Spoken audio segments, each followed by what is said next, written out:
Hello everyone, and we are back with our Biochem Week videos.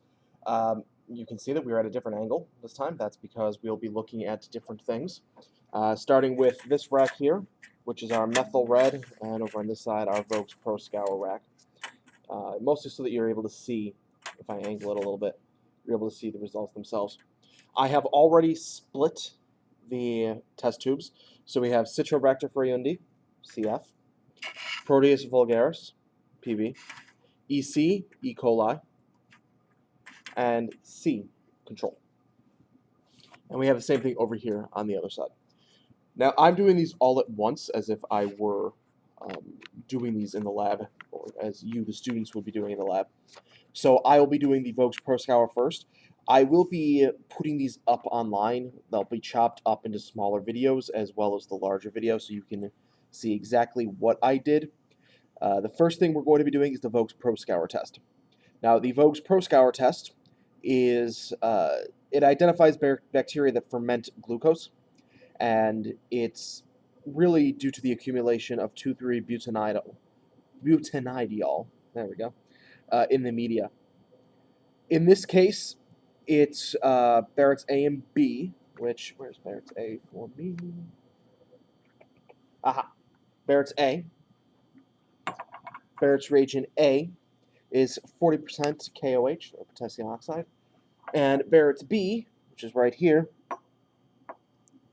is alpha naphthenol.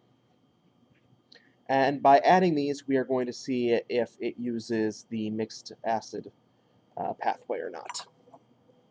So, since we have already split, we are then going to add 15 drops of Barrett's A to each of our test tubes. 2, 5, 6, 8, 9, 10, 11, 12, 13, 14, and 15. 1, 2, 3, 4, 5, 6, 7, 8, 9, 10, 11, 12, 13, 14, and 15. 1, 2, 3, 4, 5, 6, 7, 8, 9, 10, 11, 12, 13, 14, and 15. And our control,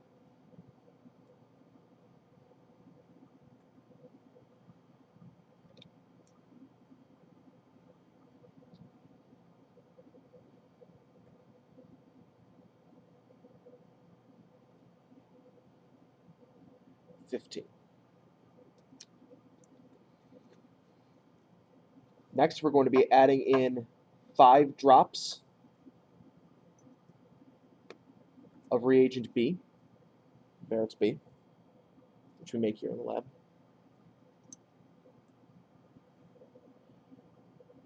1, 2, 3, 4, 5. 1, 2, 3, 4, 5. 1, 2, 3, 4, 5. 1, 2, 3, 4, and 5. Now, in 20 minutes or so, we will come back and check on these, and we'll see exactly what they look like. If you are watching this after I edit the video, the next section should be the results. I hope. It should be. But if you're watching the full video itself, we are now going to move on to the Methyl Red Test, which is the other half of the MRVP test. And if we take a look at the Methyl Red Test, what is the point of the Methyl Red Test? It's to see if, in this case, we are using mixed acid fermenters instead of butanidyl fermenters. The Methyl Red Test is also significantly faster. So we start off with some, oddly enough, methyl red. And we're simply going to be adding in 5 drops.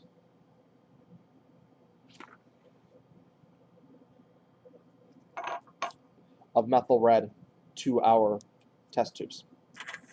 And this happens almost instantly.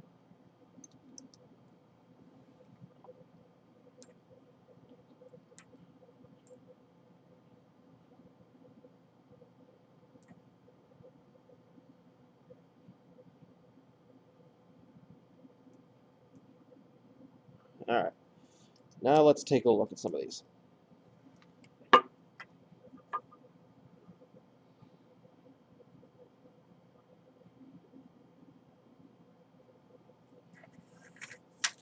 Now, in this case, our control is yellow, which indicates it's a negative. E. coli is sort of an orangish color. Proteus is a yellow. And right here, this is Citrobacter freyundi. It's a pinkish color. Citrobacter is a hard yes. That is certainly a methyl red positive organism. Proteus vulgaris is certainly a methyl red negative organism.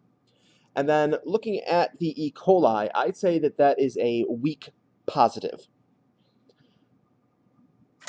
And I'm just going to pull in another rack for you to take a look at. This is our results from the VP test. And as you can see, they're all VP negative. I would say from my end that Proteus and E. coli are maybe VP negative, but very, very slightly. But I would classify all of these as VP negative. Next thing we're going to be taking a look at is nitrate reduction. And for this one, we're actually going to need several different tests and several different observations. Now, the first thing we're going to look for is gas production. Let's take a look here. This is E. coli. It's hard to see. There is a single air bubble, so that might be a positive. Here's Proteus. There's not an air bubble in the Durham's tube, and this is the one that's actually going to be quite interesting. There are a few air bubbles inside the Citrobacter freyundi. And here's our control. None. There is an argument to be made as to whether or not we should stop with the Citrobacter at this time. Typically, if there is gas inside the tube, you would stop and declare that yes, the bacteria is a nitrogen reducer where it completely reduces nitrate to nitrogen gas. We're going to push on a little, mostly because I don't think there's enough definitive yes or no to do that. But we're also going to take a look at some definitive gas producers, and they usually have the Durham tube rise out past the meniscus of the broth. That is not the case here. So what we're going to do here is we're going to add in our reagents, nitrate A and nitrate B, and we are going to see exactly what happens here. So nitrate A, we're going to do 5 to 10 drops of each.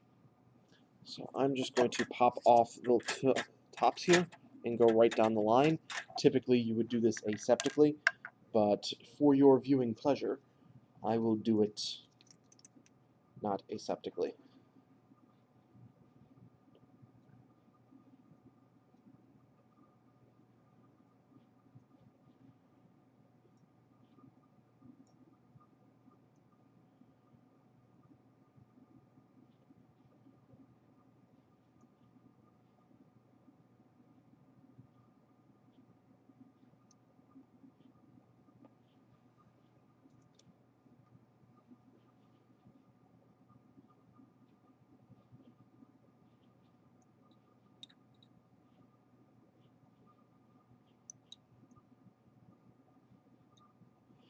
All right, that is nitrate A. Now we're going to move to nitrate B.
So now that we've added nitrate A and B, we take a look at the color.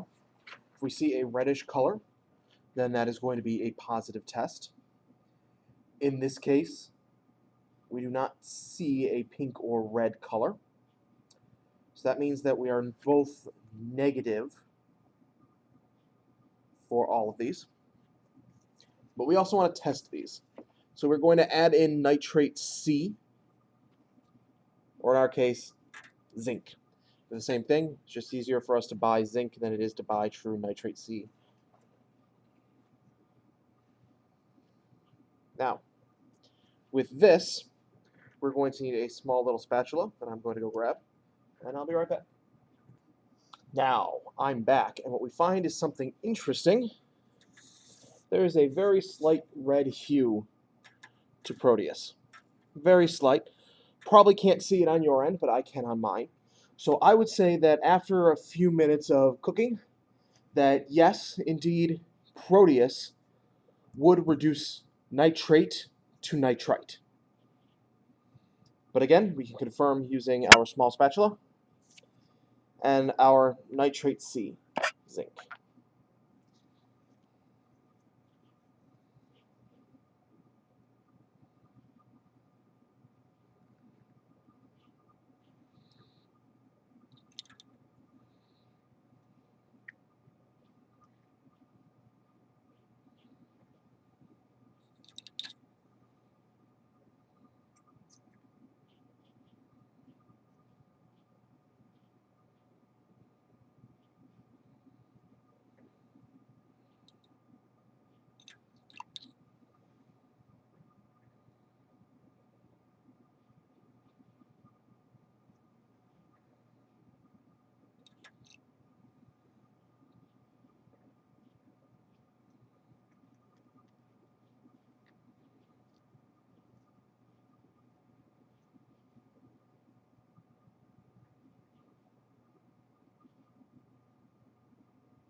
Now let's take a look at some of these.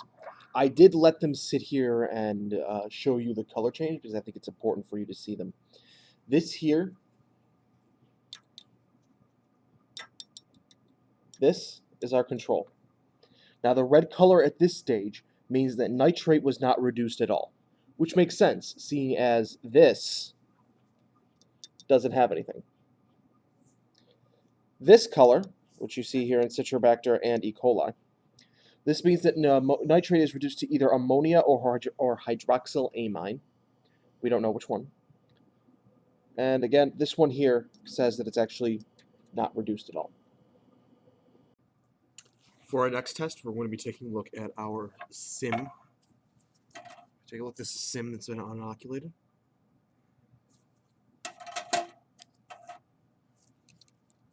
For this one, this is Bacillus cereus. You can see where it was inoculated with a needle. And this is Proteus vulgaris. Now you can tell that this black area here, that's sulfur reduction. So this reduces sulfur. Now, the next thing we're going to use for this Kovacs reagent. And we are going to add in some Kovacs reagent to our test tubes.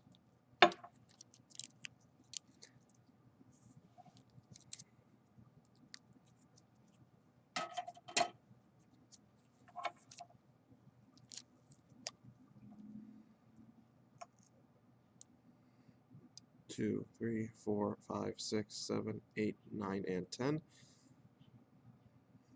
You can see the smoky appearance.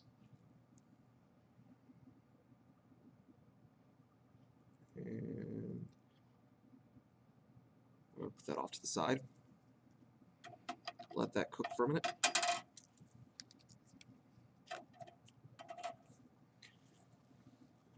Pop. 1, 2, 3, 4, 5, 6, 7, 8, 9, and 10. Again, there's the smokiness that comes with it. And what we're looking for on these is a pink lip.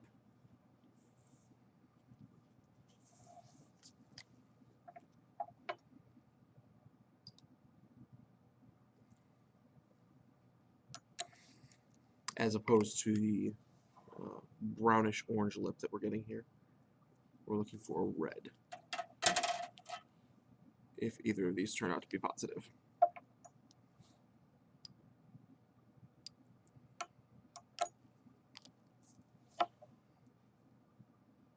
No, neither of these are positive.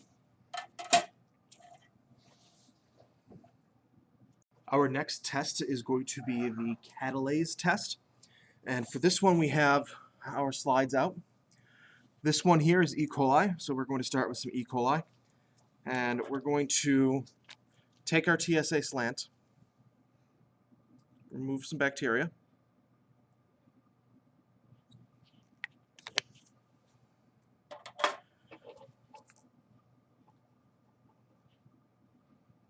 Put our bacteria right there.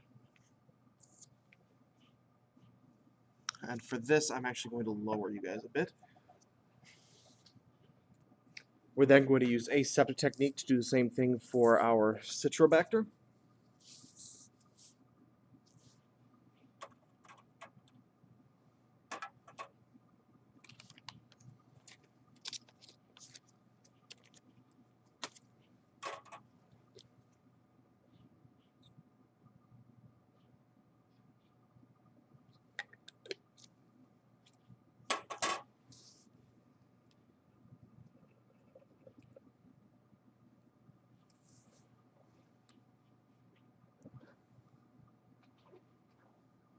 And we're going to do the same thing for our Proteus.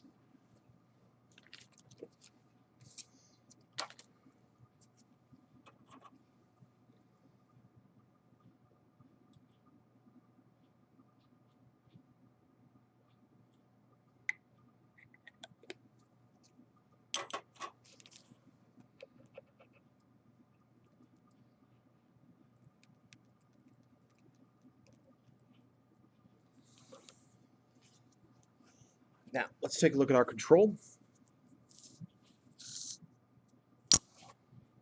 And we need hydrogen peroxide.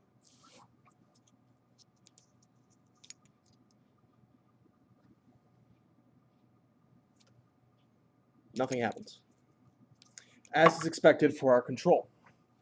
Now, why does this test matter? This test matters because the Catalase test tests whether or not there's the presence of catalase itself. And catalase activity is a rather useful tool for differentiating bacteria, mostly because of the way some things look. Let's take a look at Enterococcus versus Staphylococcus. They look very similar, but one is catalase positive in the case of Staphylococcus is catalase positive, while Enterococcus is catalase negative. These different activities mean that it's a way of differentiating out bacteria. So let's pull out, this is now our Proteus vulgaris.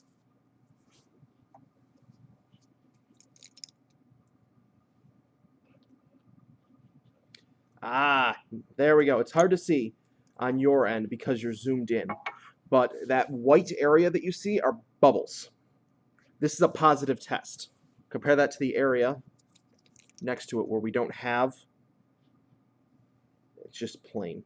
That white area is bubbles. That is the indication of a positive test. Now here's our Citrobacter.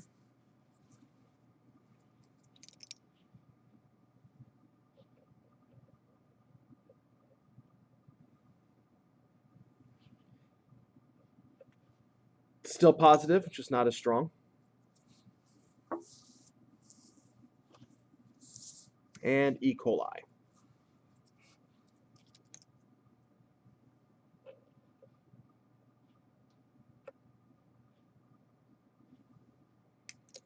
Same as the other one. Positive, but not a very strong positive.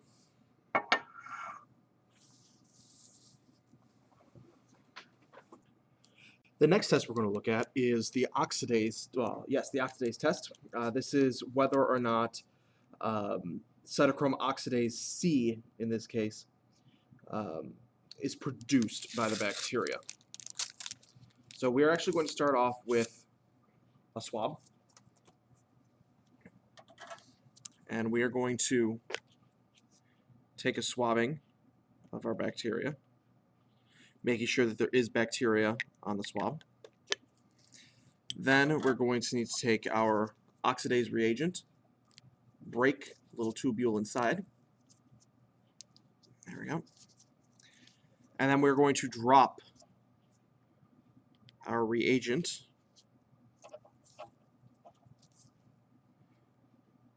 onto, and within 5 seconds there should be a positive or negative result. In this case, this is a negative result. As you can see, it's a yellow color, not blue. If it were blue, that would be that the bacteria produces cytochrome oxidase. That was E. coli. Let's take a look at a true control, just so you guys have it. And this is no bacteria.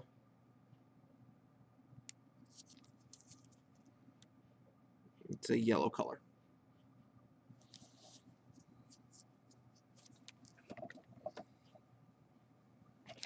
Next up, Proteus.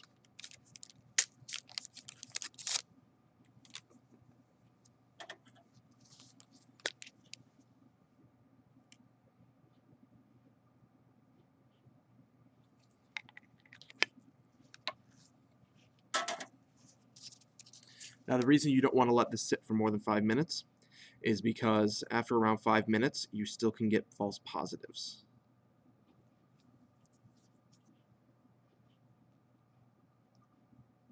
There we go. This one's a negative.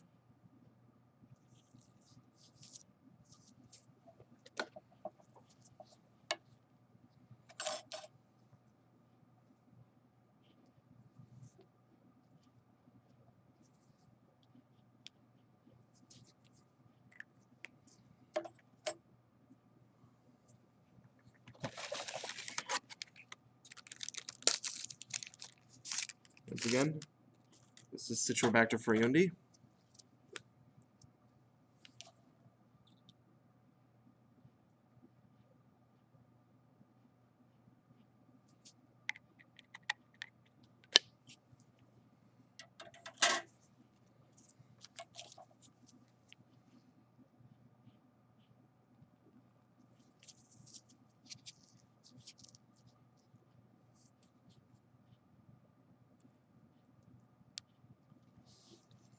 And let 5 seconds go by to make sure that it's not a false positive, and that's also a negative.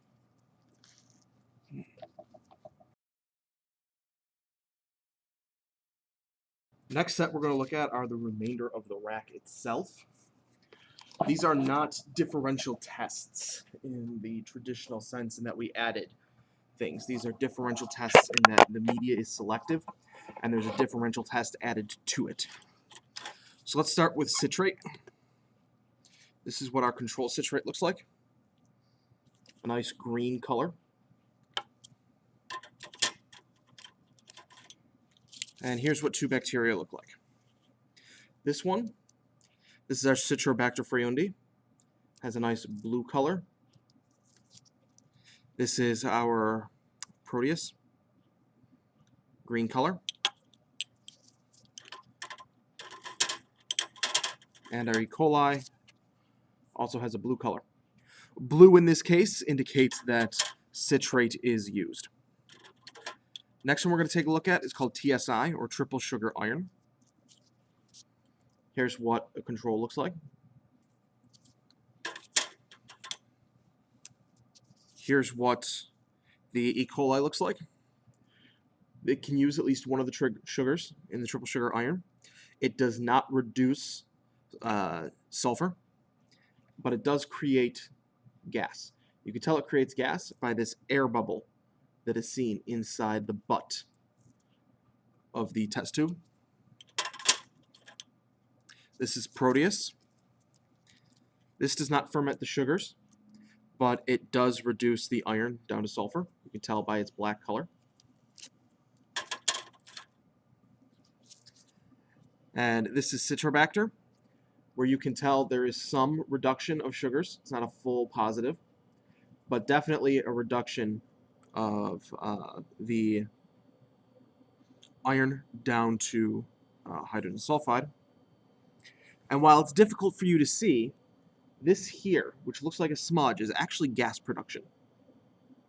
So this one will be positive for gas production, positive for hydrogen sulfide production, weak positive for sugar fermentation. Next, we're going to take a look at our tubes. Now, a control tube for all of these looks like this, with no bubbles inside the Durham tube. We're going to start with dextrose. And this is our Citrobacter. As you can see, there is fermentation and there is gas production inside the Durham's tube. This is the Citrobacter.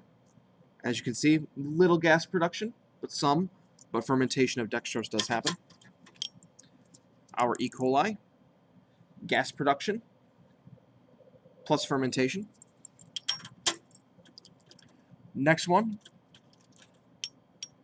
is going to be our glucose. No, lactose. Yeah, lactose. This is lactose. I just got these out of the fridge. Again, here's our control. This first one is quite interesting. It's interesting because of its color.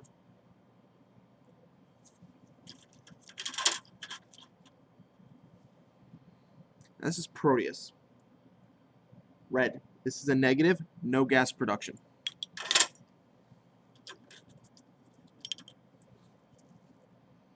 E. coli for sucrose. Lots of gas production and fermentation. Citrobacter. Some gas production, did have fermentation. And finally, excuse me, now we're going into our sucrose. Those are all lactose. This is sucrose. Sucrose for Citrobacter. Some gas production.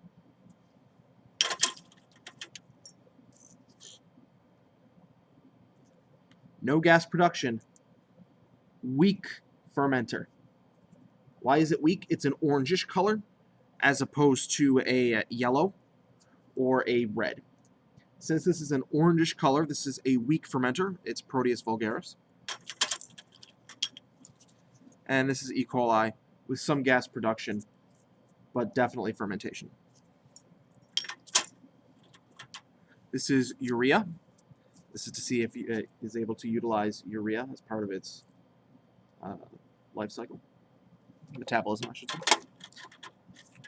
Here's a negative. This is E. coli.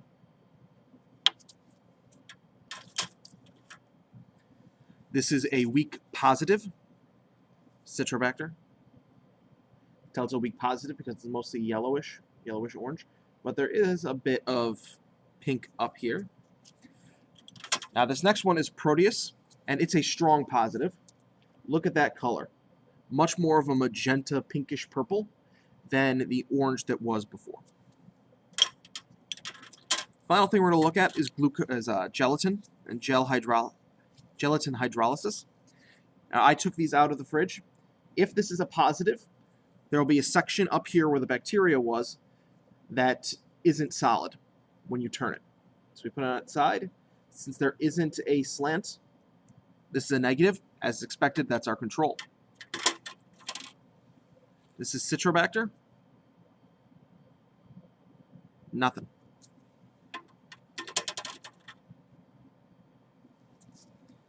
This is E. coli.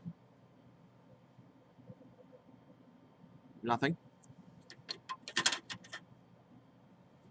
And Proteus. negative.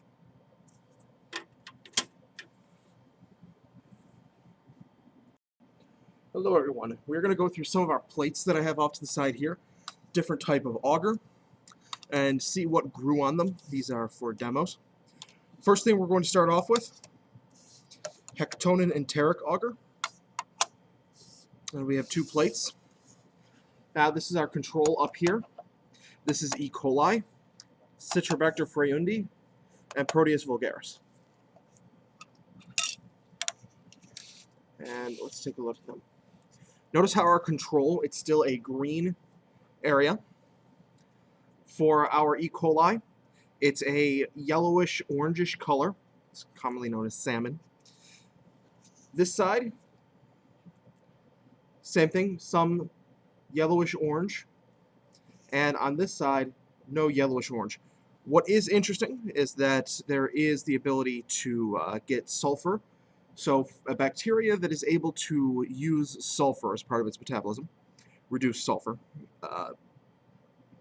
that will turn black. And you notice that on a Proteus, the colonies themselves are black. Let me see if I can zoom in and show you.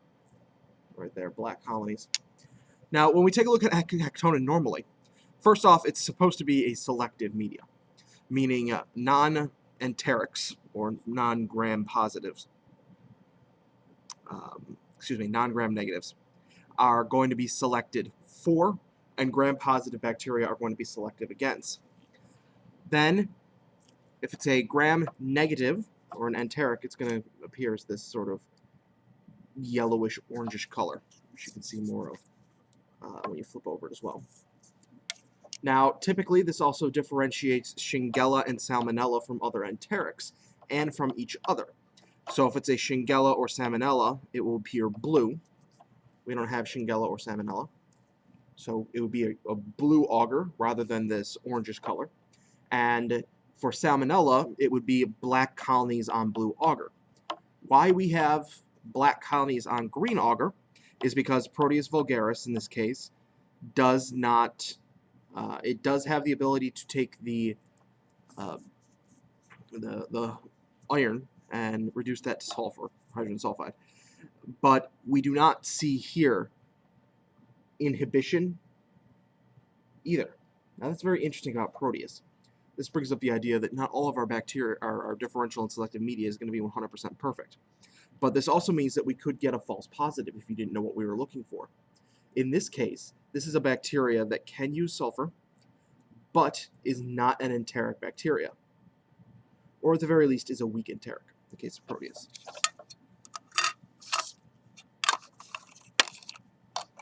Next thing we're going to look at is eosine methylene blue.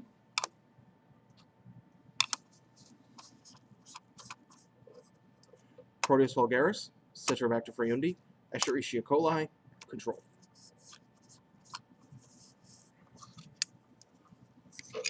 And here's where we get some interesting things. Now, we take a look at this one. You do get some growth with pinkish purple colonies. Same thing over here. On this side, you do get same thing, pinkish purple colonies with no growth over here.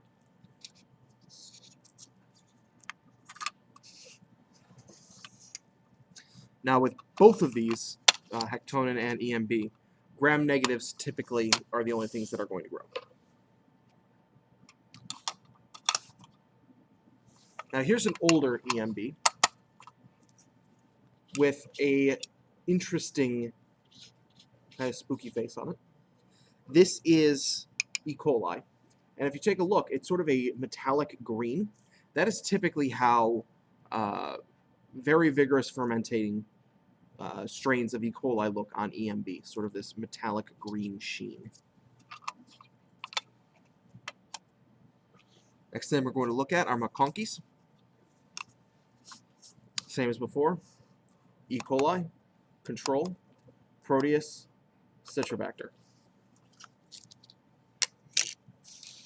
Now, our E. coli, very good growth, pinkish purple colonies. That's exactly what you want to see for E. coli. Remember, the sugar inside of McConkeys auger is lactose. Now on this side, you can see there's a lot of growth here. That area here is all Citrobacter. The way that this was inoculated, it looks like there was some kind of water or other fluid that allowed the Citrobacter to come over, or the Citrobacter just really was vigorous growing bacteria at this case. What we're actually looking for the Proteus is this little square here, where it's hard to tell. I'm trying to zoom in. There is some growth, but not a ton of growth on McConkey's.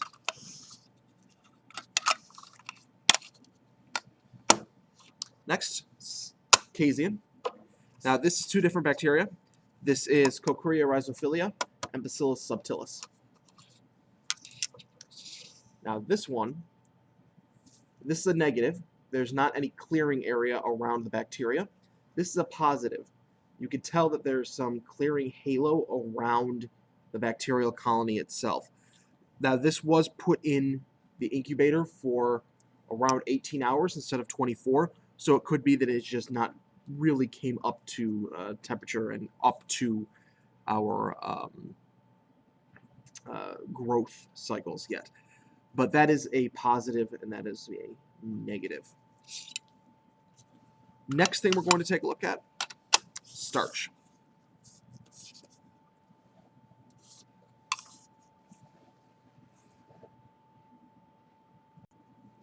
With our starch plates, E. coli, control. Let's flip it like this. Control, E. coli, Proteus, Citrobacter.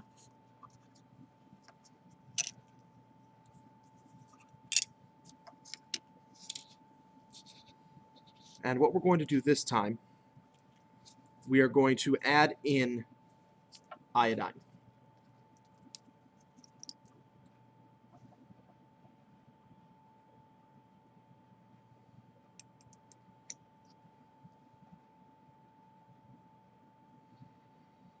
And after adding in iodine, we're going to look for halos of clearing, just like we did for the casein, to see if starch has been hydrolyzed.